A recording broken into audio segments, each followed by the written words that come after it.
Hi, this tutorial will help you on how to create new shifts and shift patterns in EmployeeWise by HR user.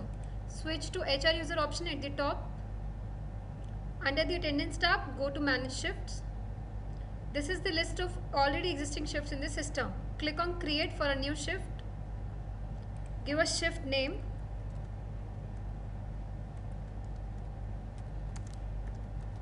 Shift code. Now make it applicable to the location. Give shift start time, end time. Give the mandatory shift start and end time. Let's keep it from 10 AM to 7 PM. Give the stretch start and end time, which I'll keep it from 6 AM to say 10 PM. Now these options are applicable for the mark in and mark out methodology. Come to the in deviation and out deviation hours, which are applicable for the attendance integration. Let's keep it 6 hours. Now click on next. Here you can define the attendance rule. If you set the absent rule based upon the hours work, you can click on add rule for this. Otherwise, click on save changes.